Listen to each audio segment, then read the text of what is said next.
of the section We're of going the to have a year two, right? of the day. Sorry? There will be a full year two, right? So you're asking if we're going to go into, if we're getting renewed, if our contract is being picked up for year two.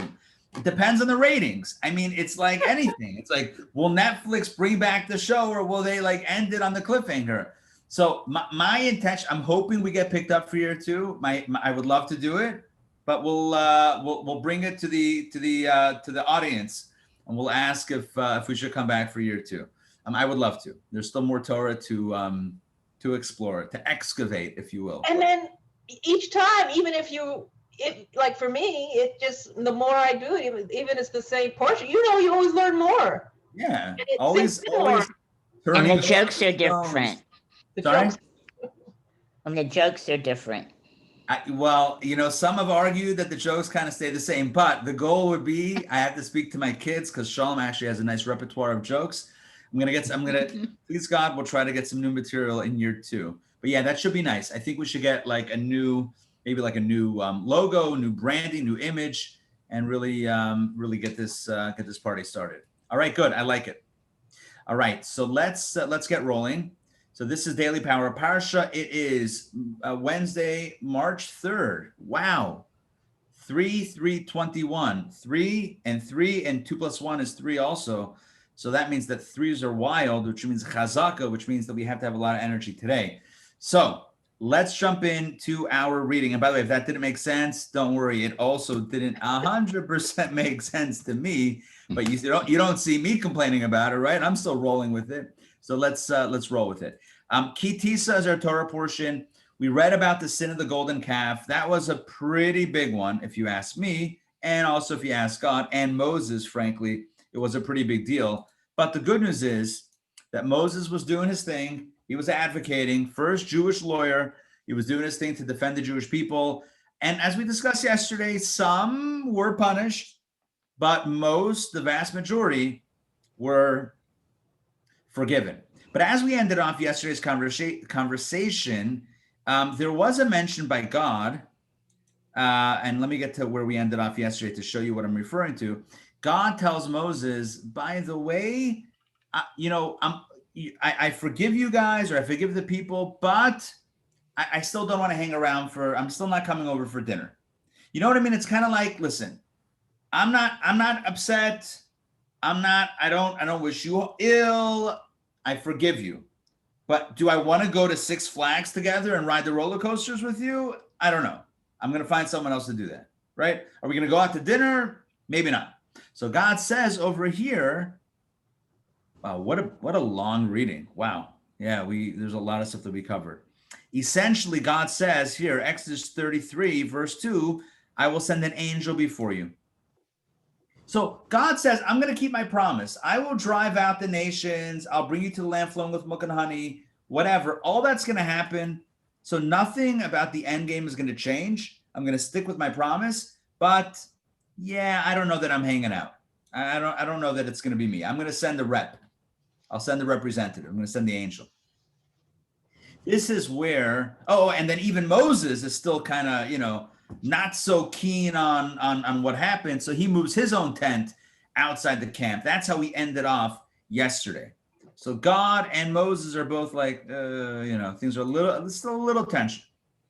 But here we see once again the advocacy of Moshe. So take a look at how this begins, third reading. These are short readings. We're going to do 3 and 4. They're just really short readings. So let's do these readings.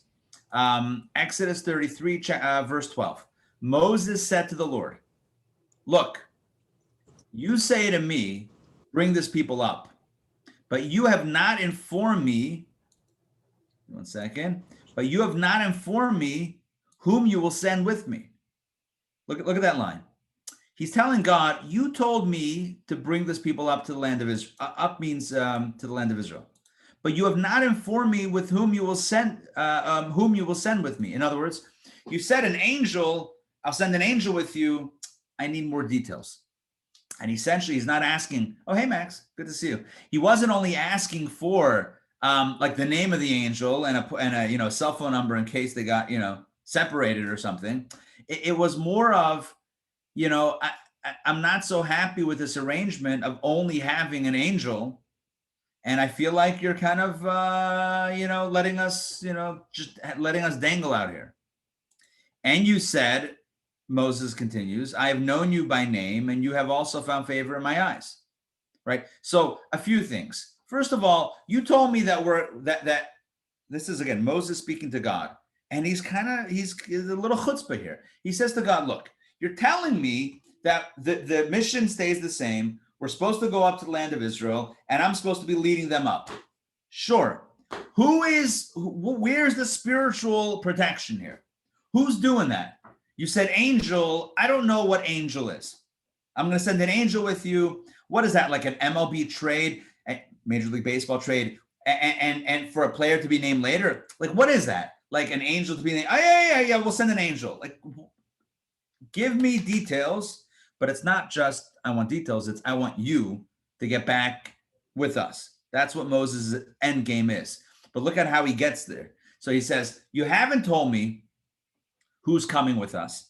And you said, I've known you by name and you have found favor in my eyes. In other words, you told me that I've achieved forgiveness for the people. In other words, that my advocacy is working and I have found favor in your eyes. Well, if that's the case, says Moses, verse 13, he goes in for the kill. And now, if I have indeed found favor in your eyes, pray let me know your ways so that I may know you, so that I may find favor in your eyes and consider that this nation is your people. So Moses is, again, not satisfied with just getting basic level forgiveness. He wants the whole deal. And I mentioned this before, but I want to like reiterate it now. We know in human relationships, right? Somebody does something they shouldn't have done and things get a little bit tense. There are stages in reconciliation, right? Step one is stop the fighting. Step two is start conversing about other things. Whatever it is, I'm not going to map it out because everything is different and every situation is different and every relationship is unique. The point is that it happens in stages. So Moses right now is trying to get to the next stage of forgiveness where God's not, it's not a cold war, not even a war, but a cold, let's, you do you, I do I, and we're not gonna hang out together. He wants to bridge that gap a little bit. So Moses says, look, if I have found favor in your eyes, if that's the case, if I have indeed found favor in your eyes, then let me know your ways, so that I may know you. So he's asking, number one, for this kind of, a more intimate knowledge of God, a way to know, to understand God. And he says, consider that this nation is your people, which means essentially that this is your people. You should be leading them, not sending an angel. If this is really your people, then you need to be representing yourself and not represented through a representative, right? If this is yours, then own it. So he said, God said, back to Moses, all right, my presence will go and I will give you rest. In other words, God says, all right, fine, I agree. You wanted me and not my angel? You got it. This is a breakthrough verse 14. This is, and I believe Donna asked the question yesterday, does that mean that after the sin of the golden calf, God says, you're on your own, so to speak? Does that mean we're no longer the chosen people or the Jewish people? Right. So here we see that God says, due to Moses kind of pushing, you know what? I'm back in the game. My presence will go. That's a big line right there. And I will give you rest. Doesn't mean I'll give you rest. Like you could take a vacation because I'm going to be there. It just means that I'm going to be working with you on this. I'm not just sending an angel. I am indeed going to follow this through and be there with you every step of the way. All right, let's continue. So Moses says back to God. You see, Moses he's not afraid to have a real conversation with God. He said to God, if your presence does not go with us, then don't bother.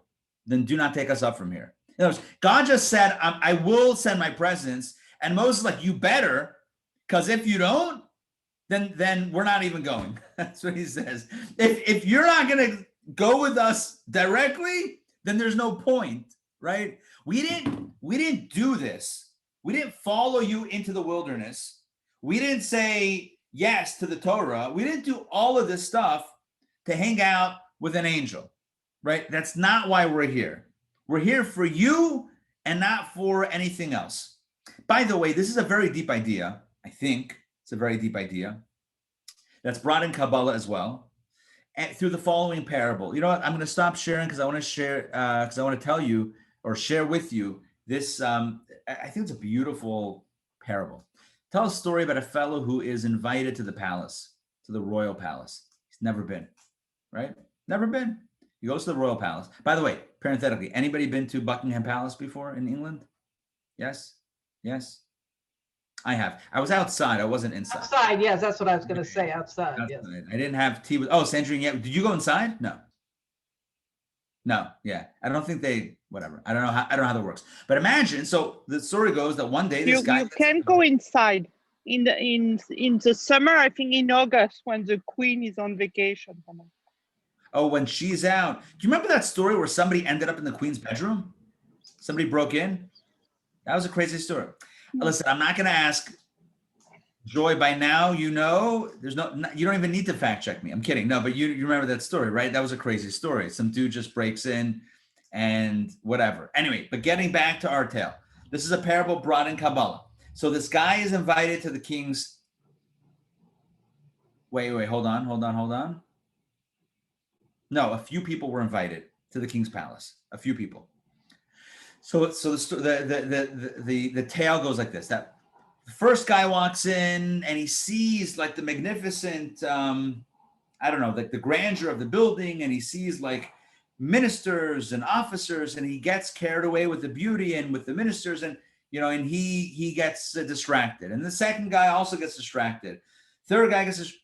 But it takes a clever person, a really smart person, to say, I don't want to get distracted by anything. I don't want to see the artwork. I don't want to see the treasures. I don't want to speak with the ministers and the officials and the high-powered officials. I only want to connect with the king. I want to go straight to meet with the king. That's my opportunity. That's where I want to go. And in Kabbalah, it's brought as an analogy for people who get distracted by spirituality and forget about God, right? What the difference would be, spirituality is that which makes us feel spiritually excited. So it could be that we can get excited about spirituality, right? But forget about God, right? And again, it's a bit of a subtle concept, and we don't have enough time today to really develop. That's more of like a Kabbalah and coffee concept, which could take a whole session. And please God, we'll do that at some point. The reason why I mentioned that is because in essence, that's what Moses is saying. Moses is saying is, look, we didn't sign up for this. I didn't sign up for this. The people didn't sign up for this because like we really fell in love with your Torah. It's not about the Torah. I know I'm putting words in Moses' mouth, but what he's saying is it was your Torah. That's why we said yes. It wasn't about the stuff. It's about you. Does that make sense?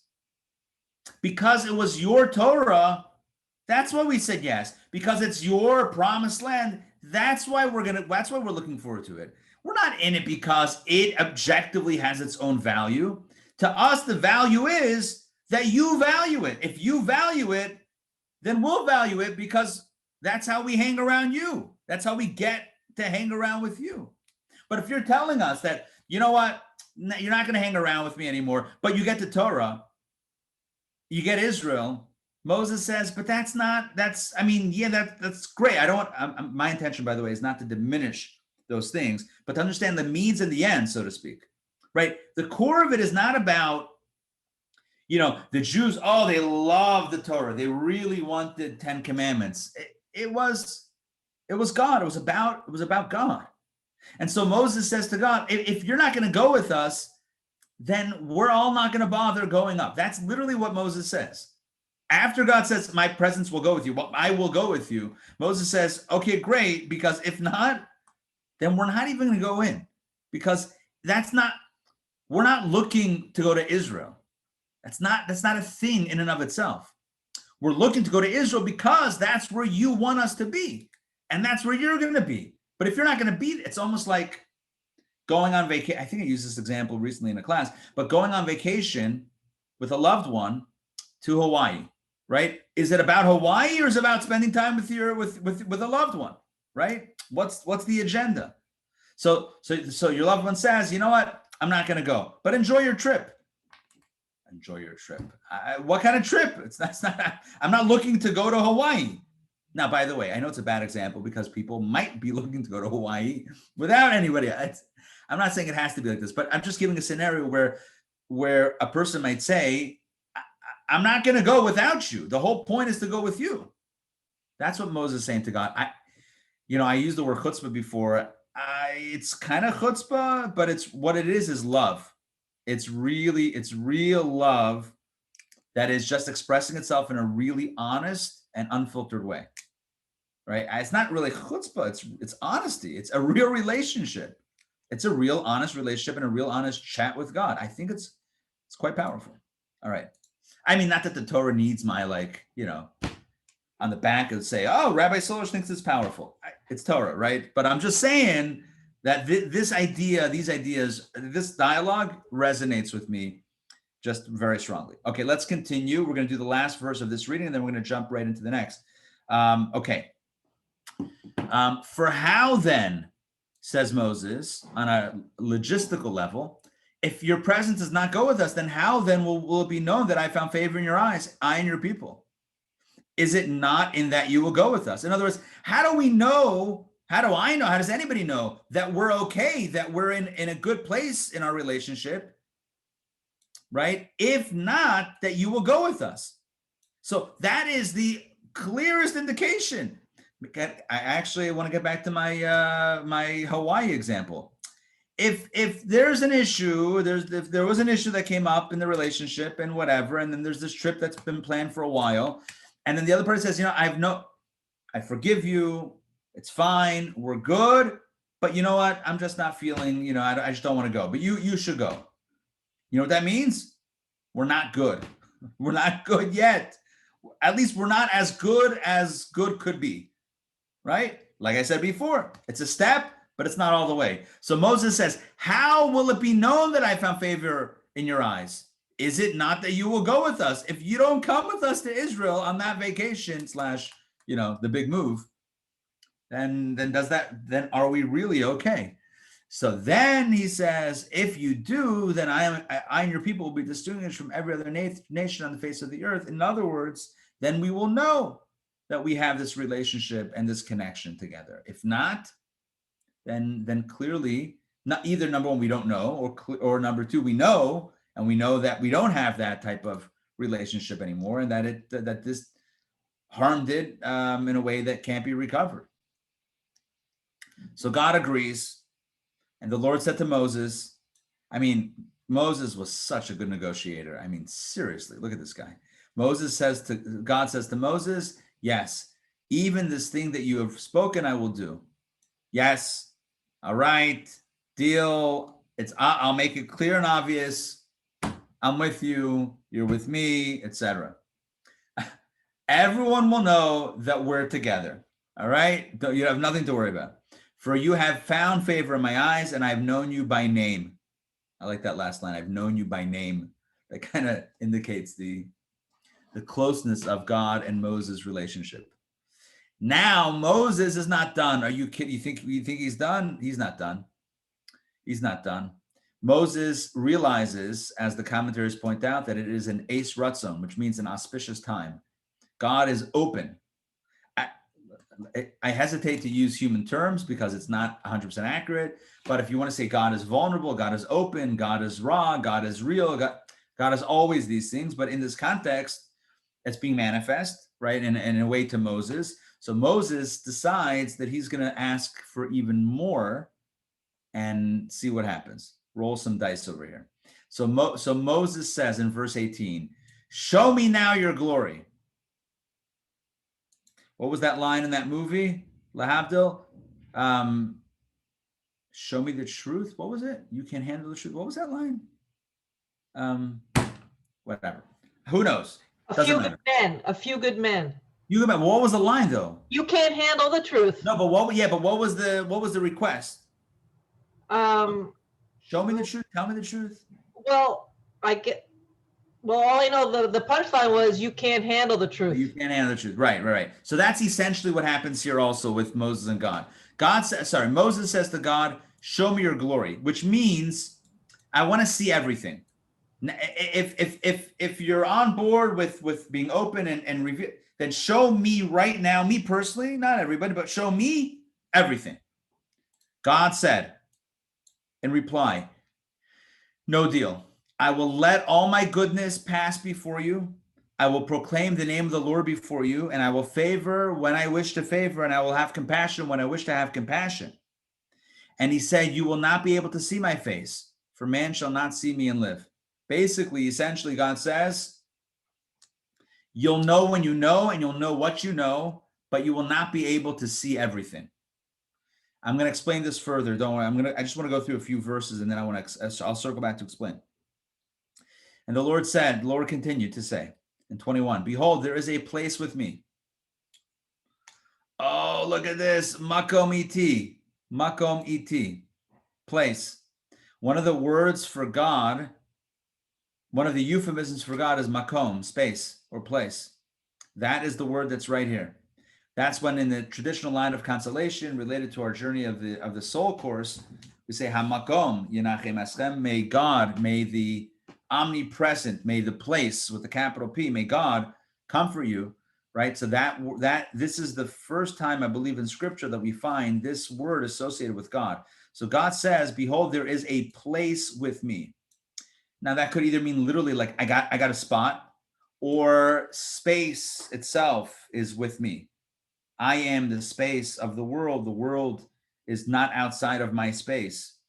Anyway, there's different ways to understand it. Simple way, according to Kabbalah, I share with you two different options, but let's continue to get the bigger picture. So God says, behold, there is a place with me, or space is with me, and you shall stand on the rock. And it shall be that when my glory passes by, because remember, Moses said, show me your glory. So God says, when my glory, I'm going to put you on the rock. When my glory passes by, I will place you into the cleft of the rock, and I will cover you with my hand until I have passed by. Then I will remove my hand, and you will see my back, but my face shall not be seen. And now you're wondering, probably all of you are wondering, what in the world is going on here? But I wanted to do all these verses to get the bigger picture of the narrative, and then let me give you one interpretation. There are many, as you can imagine, there's probably hundreds of ways, at least dozens of ways in Jewish commentaries of understanding what exactly is happening in this dialogue, because it's so cryptic, it's so vague. I want to share with you one approach. Moses is asking God, show me your glory, which means I want to see behind the curtain. I want to see how you operate, why you operate. When people ask the question, why do bad things happen to good people? And why do good people suffer? And why did God allow the Holocaust to happen? All of these questions, which are 100% legitimate and valid questions, right? Moses is essentially saying, I want to go behind the curtain and see how you operate. I want to see how this is done. I want to see everything. And God's answer is essentially just to cut to the end of the narrative about the idea of the glory passing by, covering his face or covering him with God's hand, and then he's only able to see the back of God, but not the face. Essentially, again, according to this approach, I'm only sharing with you one approach that resonates with me and that I feel, kind of captures the essence of this dialogue, at least in one way. So what God is telling Moses is, you will not ever be able to understand going into pain, challenge, or suffering, why it's happening. In retrospect, we can look back and perhaps for ourselves, not for anyone else's suffering, but for ourselves, and say, well, this challenge in my life has allowed me to gain this strength or this perspective or this opportunity. So in retrospect, we have some, not full, but some perspective in retrospect. That's what it means, again, according to this approach, you will see my back, but my face shall not be seen. So in retrospect, you can see my back, but even when you see the back, you don't get all the details. It's not like seeing the face, right? A back is not the face. A back is blank, if you will. A face gives you features and gives you an indication about how a person's thinking, what they're thinking, how they're feeling. So what God is saying is you can gain some perspective behind the curtain in retrospect, But what you're looking for is impossible. It's impossible. Why? Going back to verse 20, you will not be able to see my face, for man shall not see my face and live. It's not possible, because the moment you join the perspective of the Creator, you cease to be creation. You can only be on one side of the divide, so to speak. You can either be creation or creator. And number one, I'm already here, says God. But number two, you won't be able to live. On a very basic level, you can't remain where you are, who you are, having crossed over to this side. I hope that makes sense. To me, it makes sense. I even can think of other experiences, like totally different experiences, that also speak to the same truth. In other words, once you go to that other side, you can never look at the thing again the same as you did before, having been on the other side. So, for example, let's say employer versus employee, right? Boss versus worker. So when you're working for someone, you have one perspective. When you have somebody working for you, you have a different perspective. The moment you cross over, let's say, to that other perspective, right? Now you're the one that's employing others. Then you'll never look at the other side the same again, because now you have too much information. I know I'm giving a very, very completely different and mundane example, but again, just an example to highlight this truth. Once you cross over to the other side, everything will change. Nothing will be the same ever again. So that's just one way of understanding this dialogue, where Moses says, if God is really being open, if God is really being forthcoming, God is really putting himself out there, well then, God, I want to know all your secrets. And God says, I can't share. I'll give you some insight. In retrospect, you can maybe weave some things together in hindsight. You can say, oh, that happened and then that happened. So it looks like that was part of a plan. I'll allow you to do that, but going into it, you're not going to have that perspective. It's impossible. It's impossible to be you, a human being, and have that perspective. All right, let's actually do one more reading, only because we don't have class tomorrow, because Thursday I have the JLI. And then Friday we'll do 6 and 7. So we have plenty to do Friday. So let's do one more, and the 3 and 4 were short. So let's do number 5. It's also short.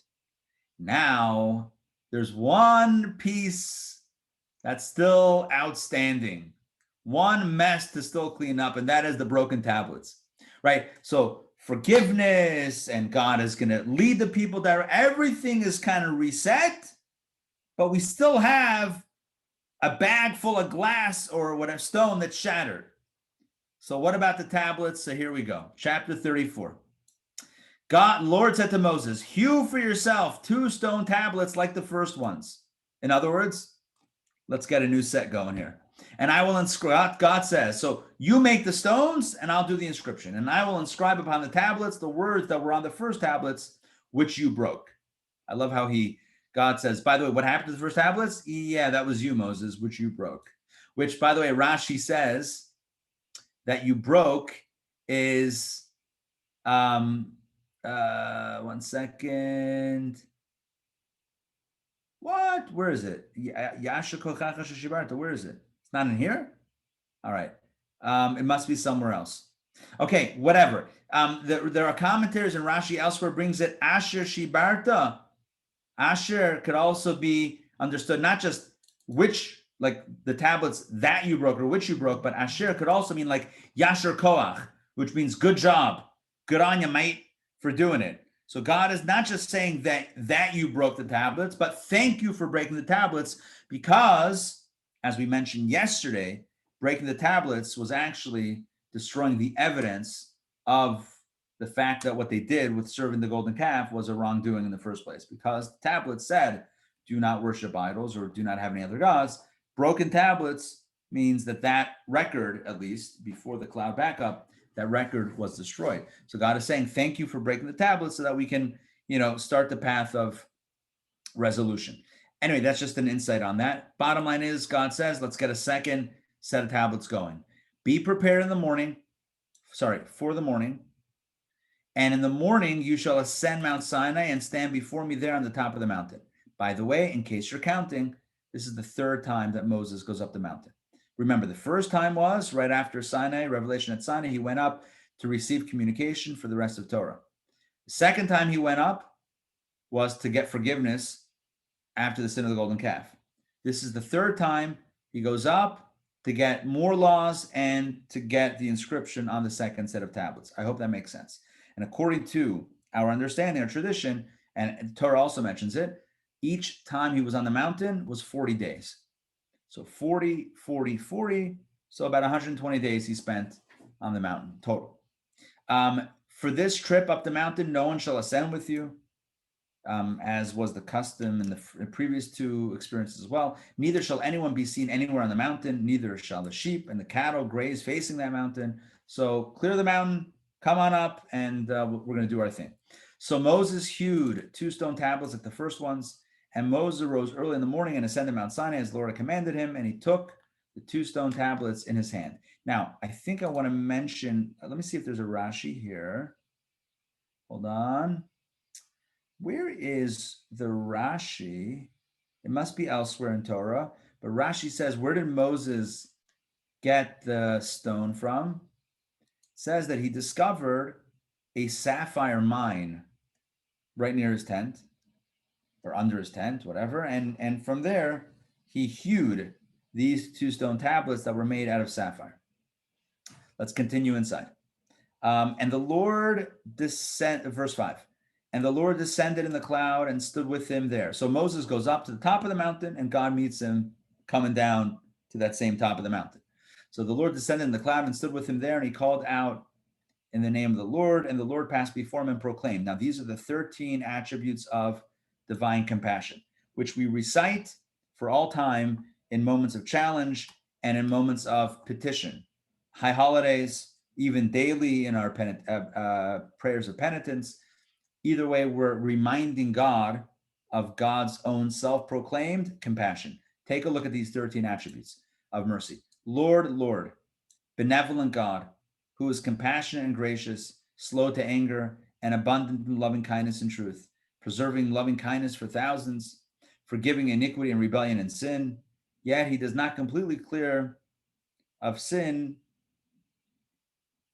He visits the iniquity of parents and children's children to the 3rd and 4th generations. Okay, this is the second time I think in Torah that we've had this already. So a mitzvah, a good deed, is for thousands of generations.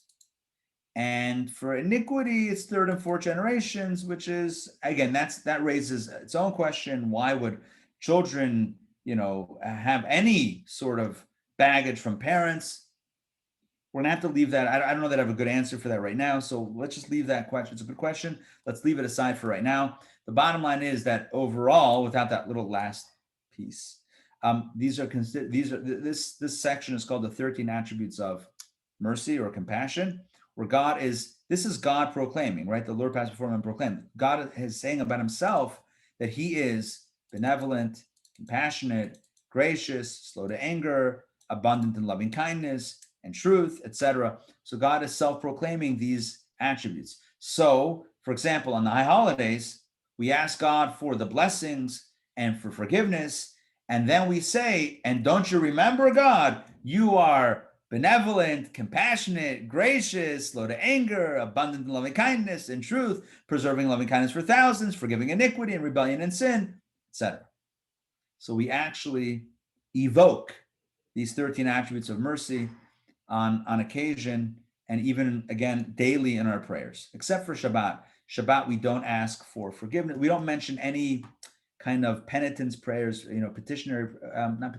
We don't mention any types of prayers of forgiveness and that sort of thing, because it's Shabbos, everything is in a higher state anyway. Let's continue. Moses experienced all this. Again, Moses on the mountain, God is descending from the mountain and kind of revealing himself in this way.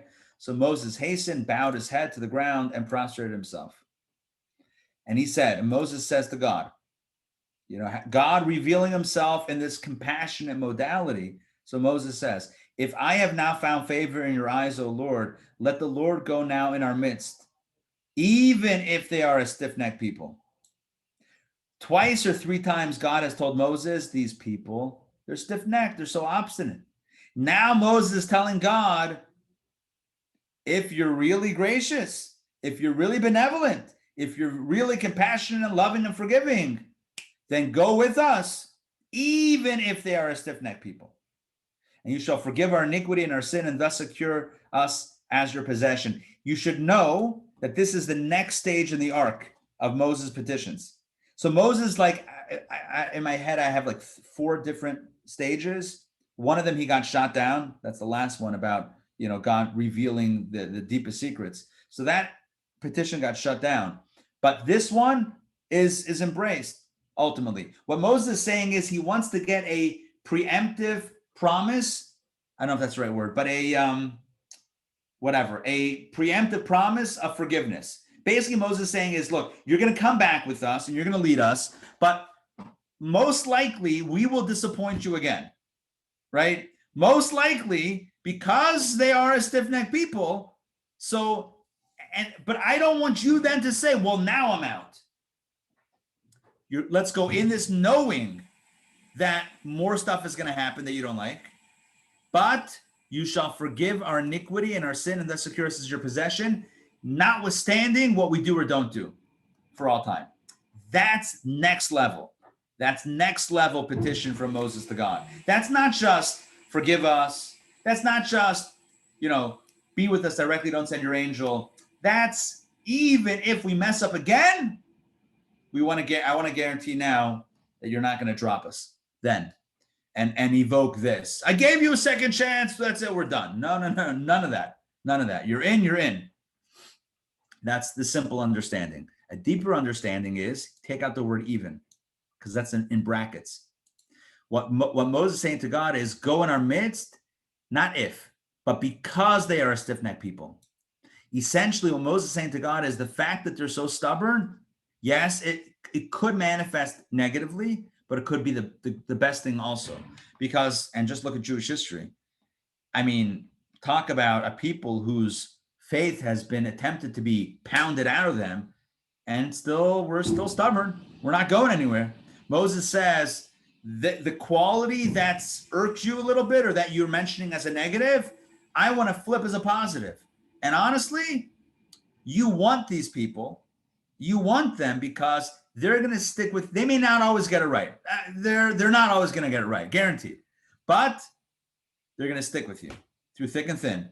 Even when it seems like you've dropped them, they're going to stick with you. They're going to stick with you. And that's, I'm not saying theoretically. I'm literally thinking about even recent history, relatively recent history in the last 70, 80 years. Yeah, even when one could reasonably say, that's it. God does not want you. God is not protecting you. We still haven't given up, given in, abandoned our faith. Why? Because we're stiff-necked people. It works both ways. It could be a liability. It could also be a strength. Moses says to God, look at it as a strength, and it will pay off. All right. We did a lot today. We did 3 readings, and each one literally has so many different ways of interpreting. And I gave you kind of one path that I hope kind of ran through the arc of the narrative. I hope it made sense. In conclusion, let's be stubborn for what's right. Let's be stubborn for truth and not give in, not give up, and remain steadfast to what we really believe in. Thank you for joining me today for at least recorded, published session number 200 of Daily Power Parsha. It's our 200th recorded and published session, and it is truly a pleasure to study with you. All right. Yasher koach. Pleasure. Thank you. And thanks for the thanks, but yasher koach to all of you for being part of this beautiful experience. All right. We'll see you soon. Tonight, don't forget, there's Torah studies. Tonight, it will blow your mind, Torah studies. Oh my God. We're going to look at a Talmudic debate that goes through history. And wow. All right. I can't say more. It's going to be phenomenal. 7:30 tonight, Torah studies. And then, the week rolls on. All right. We'll see you all. Take care. Shalom, shalom. Bye, Thank you, Ray. Rabbi. Shalom. Bye, Matt. Bye, Sandrine. Bye, Ray. Bye, Donna.